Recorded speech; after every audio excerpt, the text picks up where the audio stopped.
ഈ കഴിഞ്ഞ 9-ാം തീയതി നമ്മുടെ ഇവിടുത്തെ സംസ്ഥാന നിയമസഭയിലേക്കുള്ള തെരഞ്ഞെടുപ്പ് കഴിഞ്ഞു. പക്ഷേ ആ വോട്ട് എണ്ണണമെന്നുണ്ടെങ്കിൽ ഈ അത് നമ്മൾ അടുത്ത മെയ് 4 വരെ കാത്തിരിക്കണം. കാരണം ഈ ഫലത്തെ, അതായത് ഇതിന് മുൻകൂട്ടി ഇത് ചെയ്തു കഴിഞ്ഞാൽ മറ്റ് സംസ്ഥാനങ്ങളിലെ ഫലങ്ങളെ തിരഞ്ഞെടുപ്പിനെ ഇത് ബാധിക്കും, റിസൾട്ട് എന്നുള്ളത് കൊണ്ടാണല്ലോ ബാക്കി തിരഞ്ഞെടുപ്പ് നടക്കാനുള്ള സംസ്ഥാനങ്ങൾ ഇത് ഈ ആ സംസ്ഥാനങ്ങളിലേക്കൊക്കെ വേണ്ടി ഇപ്പോൾ പോണ്ടിച്ചേരി, അതേപോലെ തന്നെ വെസ്റ്റ് ബംഗാൾ, പിന്നെ പശ്ചിമ ബംഗാൾ, പിന്നെ നമ്മുടെ തമിഴ്നാട്. ഇവിടെയൊക്കെ തമിഴ്നാട്ടിലെ ഇലക്ഷൻ ഇന്നിപ്പോൾ അവസാനം അവിടെ കൊട്ടിക്കലാശമാണ്. അവിടെ 23-ാം തീയതിയാണ് അവിടുത്തെ തിരഞ്ഞെടുപ്പ്. പശ്ചിമ ബംഗാളിലാണെങ്കിൽ അത് 27-ാം തീയതിയാണ് ആദ്യഘട്ട തിരഞ്ഞെടുപ്പ്. അപ്പോൾ ഇതെല്ലാം കഴിഞ്ഞ് തിരഞ്ഞെടുപ്പൊക്കെ തീർന്ന് കഴിഞ്ഞിട്ട് മെയ് 4 മാത്രമേ ഈ ഫലം വരുള്ളൂ. ഒന്നാമത് ഈ വോട്ട്, അതായത് ഈ ഇലക്ട്രൽ ഇത് ബാലറ്റ് ഉണ്ടല്ലോ, ഇലക്ട്രൽ ബാലറ്റ്, അതായത് voting machine, EVM, electoral voting machine. അതിനകത്ത് എനിക്ക് വലിയ വിശ്വാസമൊന്നുമില്ല. കാരണം ഒരുപാട് അതിനെക്കുറിച്ച് അറിയാവുന്നവർ പറഞ്ഞിട്ടുണ്ട്, അതിനകത്ത് ഒരുപാട് കള്ളത്തരങ്ങളും ഒക്കെ നടക്കും എന്നൊക്കെ പറഞ്ഞിട്ടുണ്ട്. അങ്ങനെ നടന്നതിൻ്റെ സൂചനകളും പലതും കാണാനുണ്ട്. ആദ്യമൊക്കെ ഘട്ടങ്ങളിലൊക്കെ എഴുതി പകുതി വോട്ടൊക്കെ എണ്ണി കഴിയുമ്പോൾ വളരെ പുറകെ കിടന്ന ആളുകളൊക്കെ പിന്നെ പെട്ടെന്നാണ് മേളിലോട്ട് കയറി വരുന്നത്. അങ്ങനെയൊക്കെ ഉണ്ടാകുന്നുണ്ട്, നമ്മൾ കാണുന്നതാണ്. അത് ആരുടെയാണെന്നൊന്നും ഞാൻ പറയുന്നില്ല, അങ്ങനെ നമ്മൾ കണ്ടിട്ടുള്ളതുമാണ്. അപ്പോൾ ഇത് ബാലറ്റിലാക്കിയാൽ എന്താ കുഴപ്പം എന്ന് ചോദിച്ചു കഴിഞ്ഞാൽ വലിയ പ്രശ്നമാണ്. എണ്ണാൻ ഭയങ്കര സമയമെടുക്കുന്നു. ഇപ്പം എണ്ണാനെ ഒരു ദിവസം മുഴുവൻ എടുത്തോട്ടെ, അല്ലെങ്കിൽ 2 ദിവസം എടുത്തോട്ടെ, എന്താ കുഴപ്പം? എണ്ണുന്നതിന് വല്ല പ്രശ്നമുണ്ടോ? ആ പേപ്പറിൽ, ബാലറ്റ് പേപ്പറിലാണെന്നുണ്ടെങ്കിൽ എന്തെങ്കിലും തകരാറ് വരും. അമേരിക്ക ഈ മെഷീൻ കണ്ടുപിടിച്ചേക്കുന്നത് ആളുകളാണ്, ജപ്പാനും അമേരിക്കയും. EVM അവർ ഇത് വിൽക്കത്തേ ഉള്ളൂ, അവരുടെ രാജ്യത്ത് ഉപയോഗിക്കത്തില്ല. കാരണം ഇതിനകത്ത് ചതിവും കള്ളത്തരവും അവർക്കറിയാം. അവിടെ ജനങ്ങൾ ഇത് സമ്മതിക്കുകയല്ല ഇങ്ങനൊരു സാധനം കൊണ്ടുവന്നാൽ. പക്ഷെ ഇവിടെ നമ്മുടെ കോടതികൾ പോലും ഇത് ഒരു കുഴപ്പമില്ലാത്തതാണെന്ന് പറയും. എന്തിനാണ് ഇതിൻ്റെ കുഴപ്പമില്ലായ്മ എന്നുള്ളത് എനിക്ക് അറിഞ്ഞുകൂടാ. ബാലറ്റ് ഇങ്ങോട്ട് തരുന്നു. ഇപ്പം നമ്മളവിടെ ചെന്ന് കഴിഞ്ഞാൽ നമ്മൾ ആദ്യം ഒപ്പിട്ട് കൊടുക്കണം. ഒപ്പിട്ട് കൊടുക്കുമ്പോൾ നമ്മുടെ കയ്യിൽ വരയ്ക്കും, മെഷീൻ വരയ്ക്കും, ഒപ്പിടും. എന്നിട്ട് നമ്മളെ ഇത് അനങ്ങാതെ ശരി അങ്ങോട്ട് പോയി അതിൽ പോയി വോട്ട് ചെയ്തോളാൻ പറയും. ഇത്രയും നടപടിയെല്ലാം ഉള്ളൂ. മറ്റേതിനും ഒരു ബാലറ്റിങ് കീറി തരണം. ആ ബാലറ്റിനകത്ത് നമ്മൾ അങ്ങോട്ട് കൊണ്ടുവന്നിട്ട് അതെടുത്ത് ആ ചിഹ്നം എടുത്ത് കുത്തി നമ്മൾ അത് മടക്കി ആ പെട്ടിയിലിട്ടിട്ട് നമ്മളിഞ്ഞ് പോരണം. ഇതെല്ലാം ഉള്ളൂ. അപ്പോൾ ഇതും അതുമായിട്ട് വല്ല ഇതാണെങ്കിൽ ഇതിനകത്ത് നമ്മുടെ മറ്റേ ഇതിനകത്ത് നമുക്ക് കാണുന്നുണ്ടല്ലോ, അത് കാണാൻ ഇത് വന്ന് മുറിഞ്ഞും നമ്മളെ വോട്ട് ചെയ്ത ആൾ തന്നെയാണോ വന്നേക്കുന്നത്, അത് കീറി മുറിഞ്ഞ് അത് ഈ വീഴുന്നവരെ നമ്മൾ നോക്കും. കീയുന്ന ഒരു ശബ്ദവും കേൾക്കും, നമ്മൾ ഇറങ്ങി വരണം.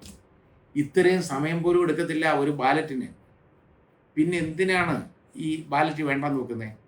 പേപ്പർ ബാലറ്റ് തന്നെ വന്നാലേ യഥാർത്ഥത്തിൽ നീതിപൂർവമായിട്ടുള്ള ഒരു ഇലക്ഷൻ നമ്മുടെ രാജ്യത്തുണ്ടാവൂ എന്ന് വിശ്വസിക്കുന്ന ആളുകളിൽ ഒരുപാട് ആളുകളുണ്ട്. അതിൽപ്പെട്ട ഒരാളാണ് ഞാൻ. ഉള്ള കാര്യം പറയാമല്ലോ. എനിക്ക് ഇതിനകത്ത് ഞാനും പോയി ഇത് കുത്തിയിട്ട് വരും. പക്ഷേ ഞാനും ഈ പേപ്പർ മുറിഞ്ഞ് വീഴുന്നതും ഒക്കെ കണ്ടിട്ടൊക്കെ തന്നെ വന്നത്. ഇവിടെ കേരളത്തിലെ ഇലക്ഷനെ സംബന്ധിച്ചിടത്തോളം ഇതിനകത്ത് വലിയ മാനിപ്പുലേഷൻ വരാൻ സാധ്യതയില്ല. വരികയില്ല എന്നൊന്നും ഉറപ്പ് പറയാൻ ഒക്കത്തില്ല. കാരണം അതിന് വേണ്ടിയുള്ള സംവിധാനങ്ങളൊക്കെ ഒരുക്കുന്നവർക്കാണെന്നുണ്ടെങ്കിൽ അത് ചെയ്തെടുക്കാം എന്നുള്ളതാണ്. വിദൂരതയിൽ ഇരുന്നുകൊണ്ട് പോലും ഇതിനെ നിയന്ത്രിക്കാൻ പറ്റുന്ന വിധത്തിൽ ഉള്ള ഇടപാടുകളുണ്ട് എന്ന് പറയപ്പെടുന്നു. അതിങ്ങനെ ഒരുപാട് പേര് കാണിച്ചിട്ടുണ്ട്. ഇതിൻ്റെ ഡെമോൺസ്ട്രേഷൻ വരെ കുറേ ആളുകൾ കാണിച്ചതാണ്. നമ്മൾ ഇങ്ങനെ ഈ വോട്ട് ചെയ്ത് കഴിഞ്ഞാൽ ഒരു 4 വോട്ട്, ഏതാണ്ട് 2 വോട്ട് കഴിയുമ്പോൾ 3 തരം നിർബന്ധമായിട്ടും ഓരോ വോട്ട് ഒരു പ്രത്യേക ചിഹ്നത്തിലേക്ക് പോകുന്നത് വരുന്ന വിവരം ഡെമോൺസ്ട്രേഷൻ നടത്തി കാണിച്ചിട്ടുള്ളതാണ് ആളുകൾ. സയൻറ്റിസ്റ്റ്, ശാസ്ത്രജ്ഞർ തന്നെ കാണിച്ചിട്ടുള്ളതാണ്. ഇതിൻ്റെ വിശ്വാസ്യത ഇല്ലായ്മയെക്കുറിച്ചാണ് അവരത് കാണിച്ചിട്ടുള്ളത്. പക്ഷേ നമുക്കിത് മതി. മാത്രമോ ലക്ഷക്കണക്കിന് വോട്ടിംഗ് മെഷീൻ കാണാനില്ല. EVM ഇതെന്തിനാണ്? ഇത് പുഴുങ്ങി തിന്നാനാണ്. വീട്ടിൽ കൊണ്ടുപോയി കൊച്ചുങ്ങളെ കളിപ്പിക്കാൻ ഈ സാധനം ഉപയോഗിക്കാൻ പറ്റുമോ? ഇല്ലല്ലോ. പക്ഷേ ഇതെടുത്തുകൊണ്ട് പോകുന്ന എന്തിനാണ് ഇത് കൊണ്ടുപോയിരിക്കുന്നത്? എന്നിട്ട് നമ്മൾ കാണാം ലോറികളൊക്കെ നിറച്ച് നോർത്ത് ഇന്ത്യയിലൊക്കെ പലയിടത്തും ഈ ഈ ഈ സാധനം കൊണ്ട് അങ്ങോട്ട് പോകുന്നു. ജനങ്ങൾ അതിൻ്റെ പുറകെ ഓടുന്നു, വണ്ടി വിട്ടു പോകുന്നു, വഴിക്ക് വെച്ചിട്ട് പിടിക്കുന്നു.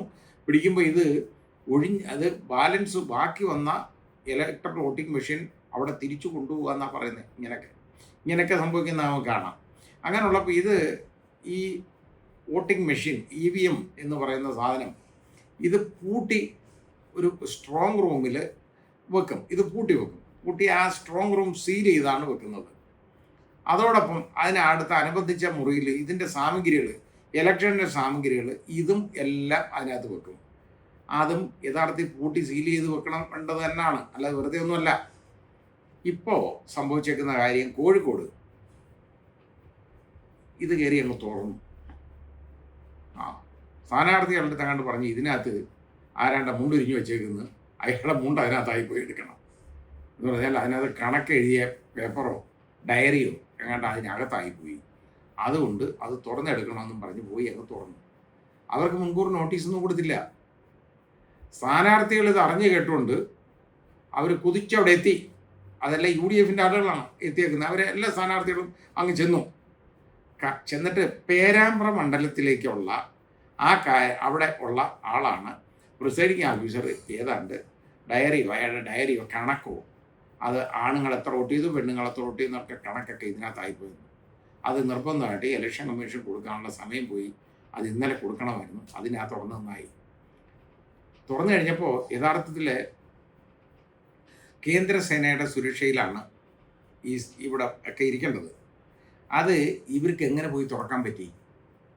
ഒന്ന്, അവിടെ നമ്മുടെ ഇവിടുത്തെ പോലീസുകാർ കയറി ഇറങ്ങുന്നതിൻ്റെ പടമൊക്കെ വന്നു എന്നാണ് ഇതിൻ്റെ കാഴ്ചക്കാർ പറയുന്നത്. ഞാൻ കണ്ടില്ല, പറയപ്പെടുന്നതാണ് ഇതിൻ്റെ കാര്യം. അങ്ങനെ ഉണ്ടെങ്കിൽ നമ്മുടെ പോലീസുകാർ എന്തൊക്കെ ചെയ്യുന്നുള്ളതിനെ കുറിച്ച് നമുക്ക് രൂപമുണ്ടല്ലോ. അതേ നടക്കൂ. അപ്പോൾ അതനുസരിച്ച് ഇനി അവിടെ കയറി ഇറങ്ങിക്കഴിഞ്ഞാൽ അത് പ്രശ്നമാണ്. എന്തിനിറങ്ങി? ഇപ്പോൾ പറയുന്നത് എന്താണെന്നറിയോ? ഇപ്പോൾ ഡിസ്ട്രിക്ട് കളക്ടറോട് ചീഫ് ഇലക്ടറൽ ഓഫീസർ അതിന് എക്സ്പ്ലനേഷൻ ചോദിച്ചു. ഇത് തുറന്നു അന്നേരം ഇത് പറഞ്ഞു, ഇതുപോലെ ഇയാൾ എടുക്കാൻ മറന്നുപോയി, അതാണ് കാര്യം, അങ്ങനെ എടുത്തു കൊടുക്കണം, അത് കൊടുക്കേണ്ടതായിട്ട് വന്നുകൊണ്ട് തുറന്നാണ്. അപ്പോൾ സ്ഥാനാർത്ഥികളുടെ പോളിംഗ് ഏജൻറ്റുമാരെ ഏതാണ്ട് അറിയിച്ച് അവരെ സാന്നിധ്യത്തിലാണ് തുറന്നതെന്നൊക്കെ പറഞ്ഞു. ഇതുപോലെ ചുമ്മാ അങ്ങ് പറഞ്ഞാൽ പോരല്ലോ, ഇതിനൊക്കെ റെക്കോർഡ് വേണ്ടേ? അതല്ലെങ്കിൽ കളക്ടർ അവിടെ പോയി നിന്നിട്ട് അത് നോക്കി ഇന്നതുപോലെയാണ് എല്ലാവരെയും അറിയിച്ച് റെഡിയാക്കിയിട്ട് ഞങ്ങൾ ഇവിടെ മാത്രമാണ് തുറക്കുന്നത്, അവിടെ നിന്ന് അപ്പുറം തുറക്കുന്നില്ല എന്ന് കാണിക്കണ്ടേ?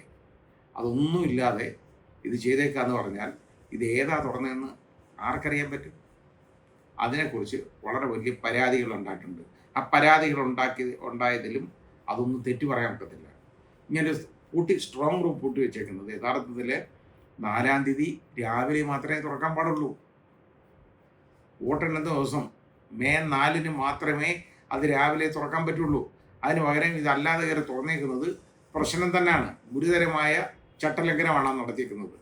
വയലേഷനാണ്, റൂൾസ് വയലേഷനാണ്. അതേപോലെ തന്നെ ഇന്ന് അത് മാത്രമല്ല, കോഴിക്കോട് വന്നത് അത് പേരാമ്പ്ര മണ്ഡലത്തിലെയാന്ന് പറഞ്ഞിട്ട് കാണിച്ചത് യഥാർത്ഥത്തിൽ അതിലെ CCTV കാണിച്ചത് കോഴിക്കോട് സൗത്ത് മണ്ഡലത്തിലെയാണെന്ന്. അപ്പോൾ അങ്ങനെ പ്രശ്നമുണ്ട്. അപ്പോൾ അതൊരു പിഴവ് പറ്റിയതാണെന്ന്. ഇവർക്ക് ഇങ്ങനെ പിഴയ്ക്കുന്നവന്മാരാണോ ഇതിൻ്റെ പുറകെ നടക്കേണ്ടത്? ജനങ്ങൾ ഇത്രയും അടിയന്തര പ്രാധാന്യം കൊടുത്ത് നോക്കുന്ന ഒരു കാര്യം, അതായത് ഇലക്ഷൻ എന്ന് പറയുന്നത് അത്രത്തോളം വാശിയുള്ള ഒരു കാര്യമാണ്.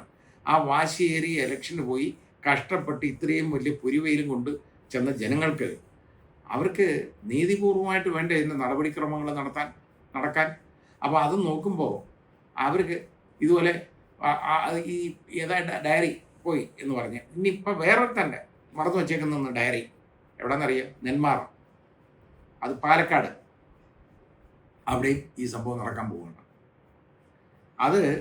അതും വലിയ കൊള്ളർക്ക് ഉണ്ടാക്കിയിട്ടുണ്ട്. നോട്ടീസൊന്നും കൊടുത്തിട്ടില്ല, ആരാണ്ടെയൊക്കെ വിളിച്ചു പറഞ്ഞിട്ടുണ്ട് ഇതുപോലെ ഇന്ന് 10 മണിക്ക് തുറക്കണമെന്ന്. തുറന്നൊന്നും എനിക്കറിഞ്ഞൂടാ.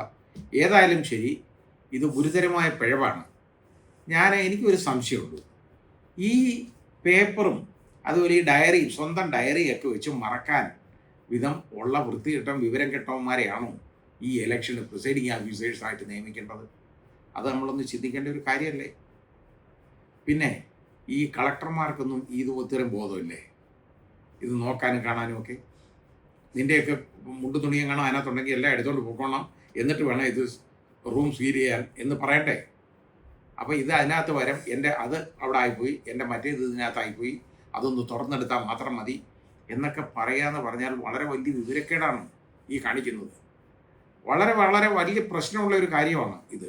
സംശയാസ്പദമായ രീതിയിലുള്ള പ്രവർത്തനങ്ങളാണ് ഈ നടക്കുന്നത്.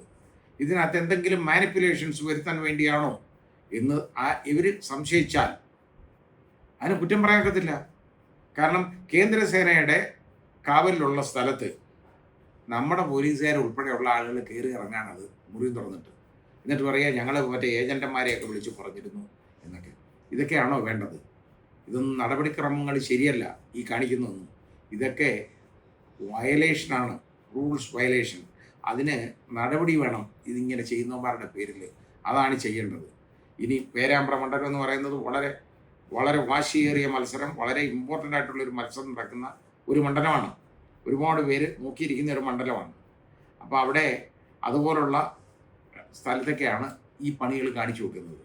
എന്നിട്ട് കാണിച്ചതോ അത് കോഴിക്കോട് സൗത്ത് മണ്ഡലത്തിൻ്റെ ഇതിൽ കയറി എന്നുള്ളതാണ് CCTV കാണിച്ചേക്കുന്നത്. ഒന്ന് ആലോചിച്ച് നോക്കിയുള്ളൂ. എന്നിട്ട് പറയാം അത് ഒരു പിഴവ് പറ്റിയതാണ്. എളുപ്പമല്ലേ? ഇവർക്ക് ഇങ്ങനെ പിഴയ്ക്കുന്നവന്മാരെ മാത്രമേ ഉള്ളൂ ഈ ഇതിനകത്ത് ഈ ഇതുപോലുള്ള കാര്യങ്ങൾക്ക് ചുമതലപ്പെടുത്താൻ. നേരെ ചിന്തിക്കുന്നവന്മാരെയും ബോധമുള്ളവന്മാരെയും വേണ്ട ഇതിനൊക്കെ വിടാൻ. അല്ലെങ്കിൽ അവൻ അവിടെ പോയപ്പോൾ എൻ്റെ അത് അവിടെ ആയിപ്പോയി, ഇതിനകത്തായിപ്പോയി, ആയപ്പോയെങ്കിൽ അവിടെ ഇരിക്കട്ടെ എന്ന് വേണ്ടേ പറയാൻ. ഈ വോട്ടിന് കണക്ക് പോലും പറഞ്ഞിട്ടില്ല ശരിയായിട്ട്. വളരെ വലിയ പ്രശ്നമാണ്, ഗുരുതരമായ പ്രശ്നമാണ്. കാരണം ഇല്ല മുറിഞ്ഞു വീഴുന്ന മെഷീനുണ്ടല്ലോ ഇതിനകത്ത്, അതിനകത്തുള്ളതും അവസാനം അത് റാൻഡമായിട്ട് എണ്ണുള്ളൂ കുറച്ച്.